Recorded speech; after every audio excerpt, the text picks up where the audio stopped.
James. Hope you're all doing okay and managing to enjoy the sunshine a little bit. I'm just sat in my window here, so I'm kind of enjoying it that way. But you all take care. Anyway, on to our next chapter of Danny, the Champion of the World. Chapter 7, the baby Austin. Inside the caravan, I stood on a chair and lit the oil lamp in the ceiling.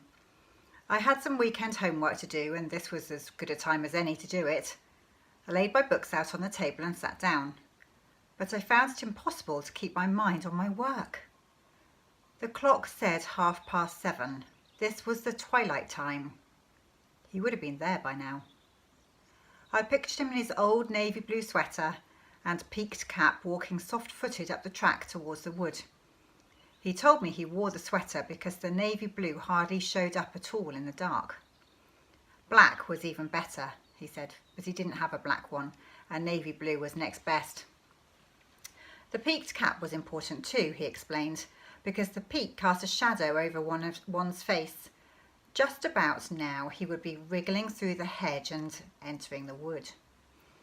Inside the wood I could see him treading carefully over the leafy ground, stopping, listening, going on again, and all the time searching and searching for the keeper, who would somewhere be standing still as a post beside a big tree with a gun under his arm. Keepers hardly move at all when they are in the wood watching for poachers, he had told me. They stand dead still right up against the trunk of a tree, and it's not easy to spot a motionless man in this position at twilight when the shadows are as dark as a wolf's mouth. I closed my books. It was no good trying to work. I decided to go to bed instead. I undressed and I put on my pyjamas and climbed into my bunk. I left the lamp burning. Soon I fell asleep. When I opened my eyes again, the oil lamp was still glowing and the clock on the wall said 10 minutes past 2. 10 minutes past 2? I jumped out of my bunk and looked into the bunk above mine. It was empty.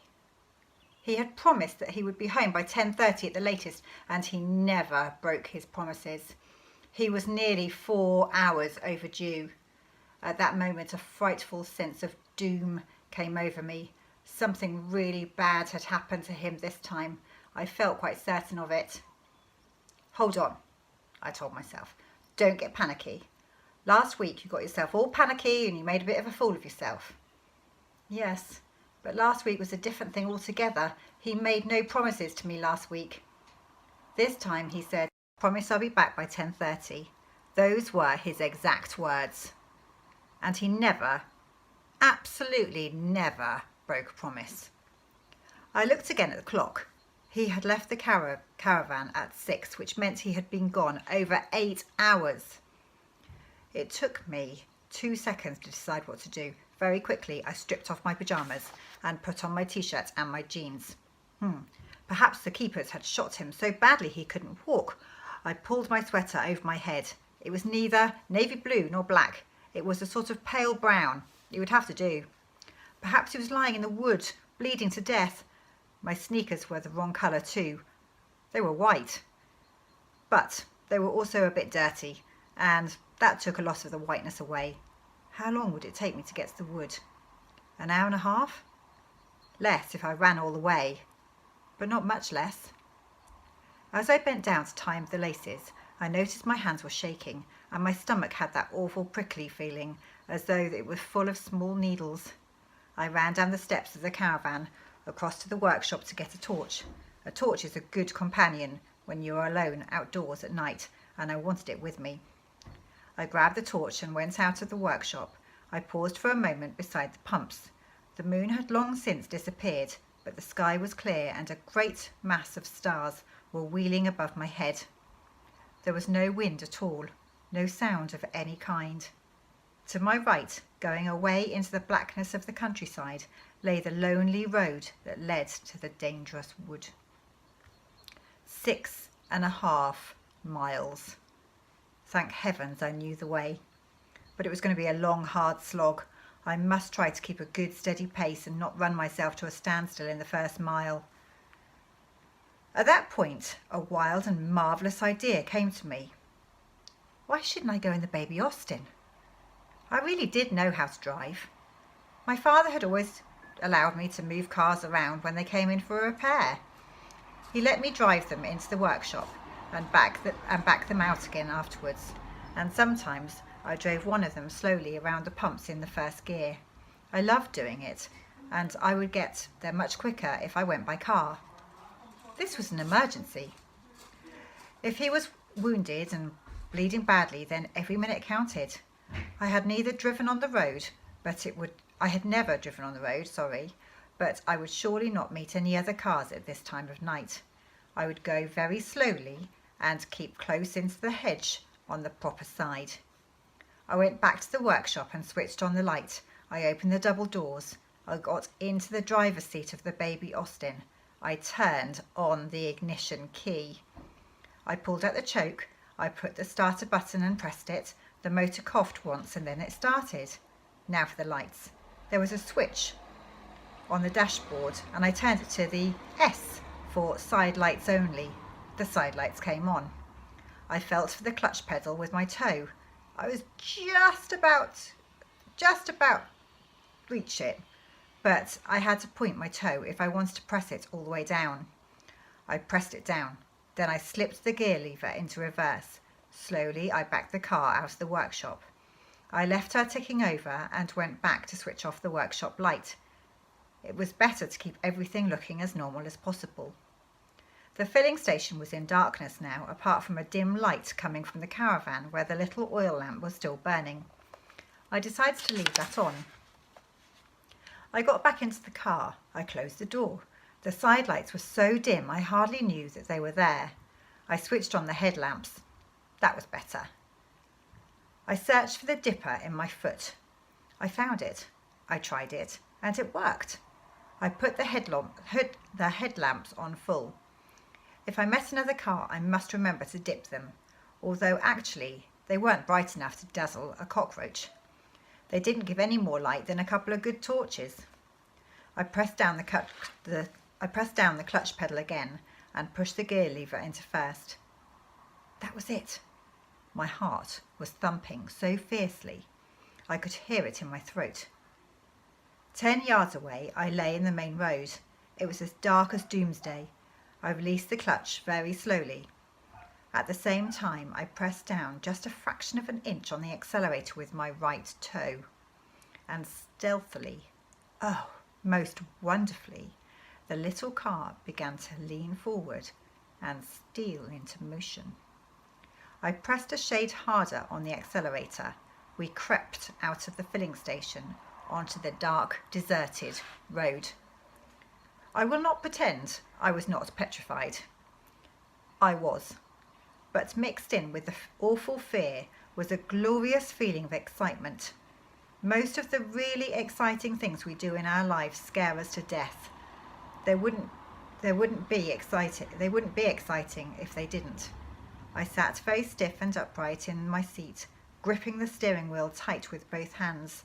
My eyes were about level with the top of the steering wheel. I could have done with a cushion to raise me up a bit higher, but it was too late for that. The road seemed awfully narrow in the dark. I knew there was enough room for 2 cars to pass each other. I had seen them from the filling station doing it a million times, but it didn't look that way to me from where I was. At any moment, something with blazing headlamps might come roaring towards me at 60 miles an hour, a heavy lorry or one of those big long-distance buses that travel through the night full of passengers. Was I too much in the middle of the road? Yes, I was. But I didn't want to pull in closer for fear of hitting the bank. If I hit the bank and bust the front axle, then all would be lost and I would never get my father home. There's a picture of him driving the car just there.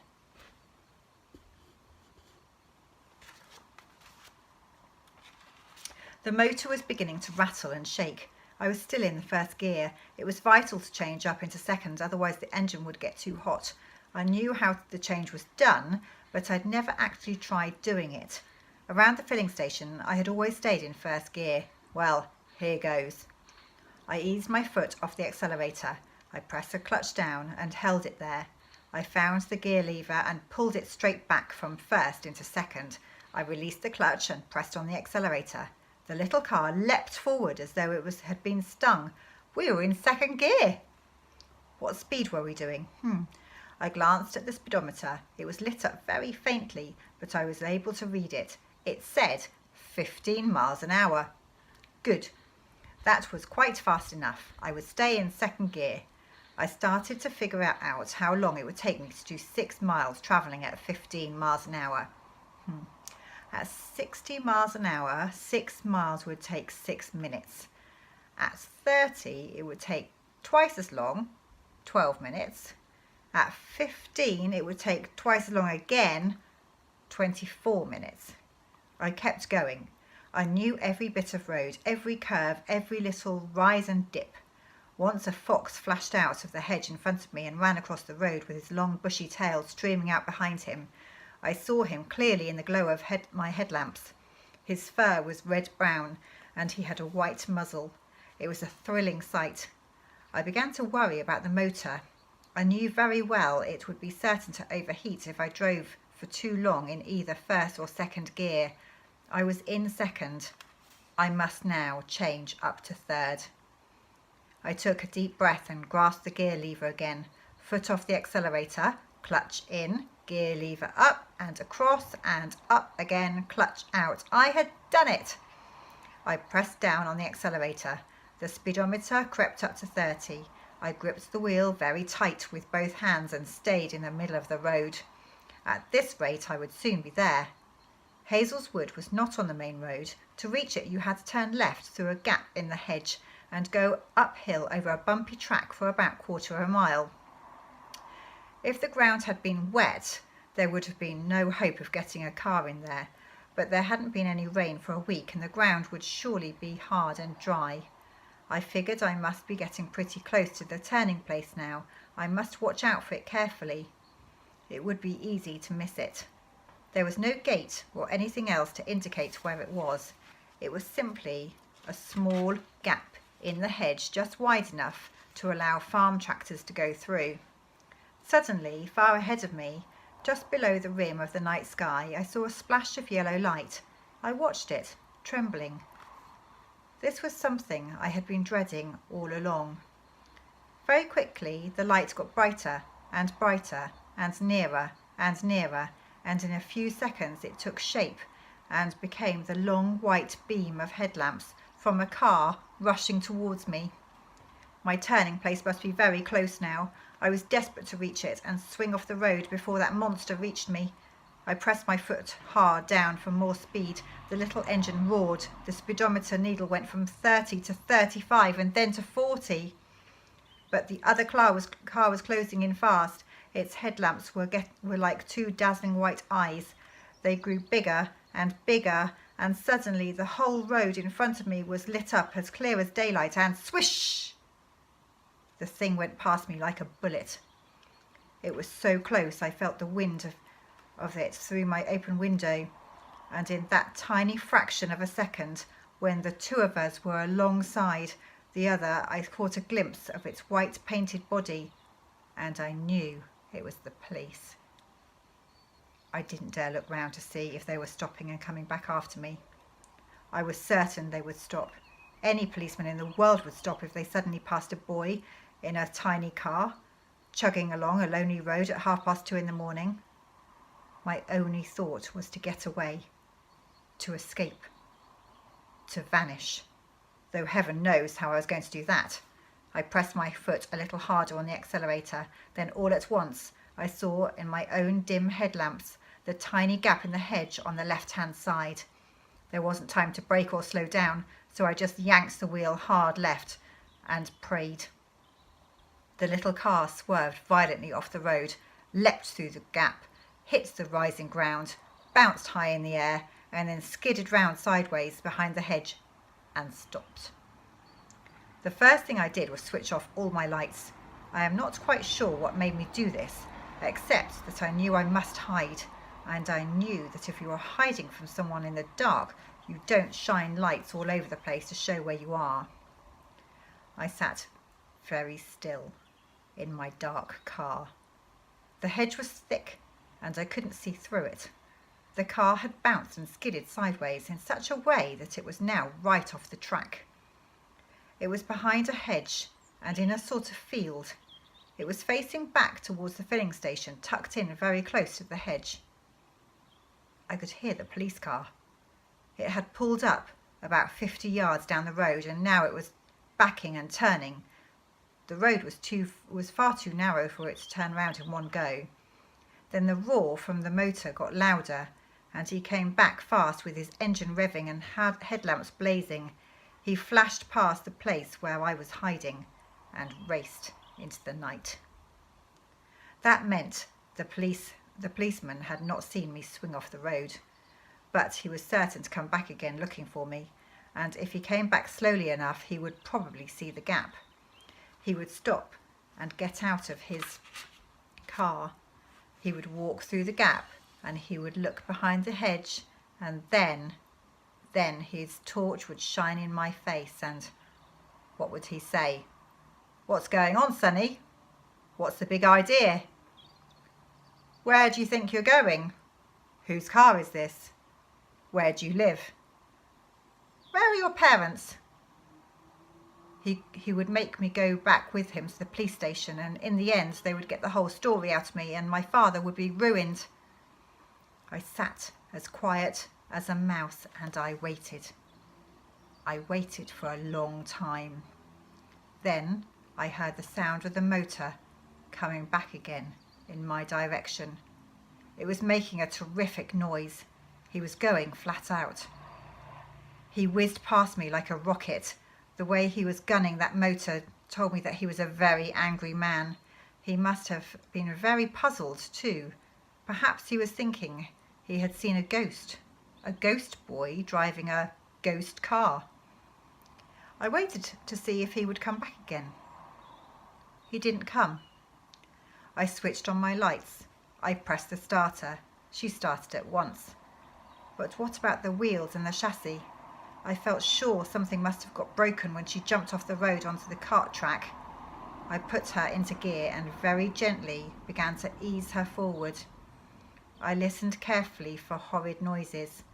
There were none. I managed to get her off the grass and back onto the track. I drove very slowly now. The track was extremely rough and rutted. The slope was pretty steep. The little car bounced and bumped all over the place, but she kept going. Then, at last, ahead of me and over to the right, looking like some gigantic black creature crouching on the crest of the hill, I saw Hazel's Wood. Soon I was there. Immense trees rose up towards the sky all along the right-hand side of the track. I stopped the car. I switched off the motor and the lights. I got out, taking the torch with me. There was the usual hedge dividing the wood from the track. I squeezed my way through it, and suddenly I was right inside the wood.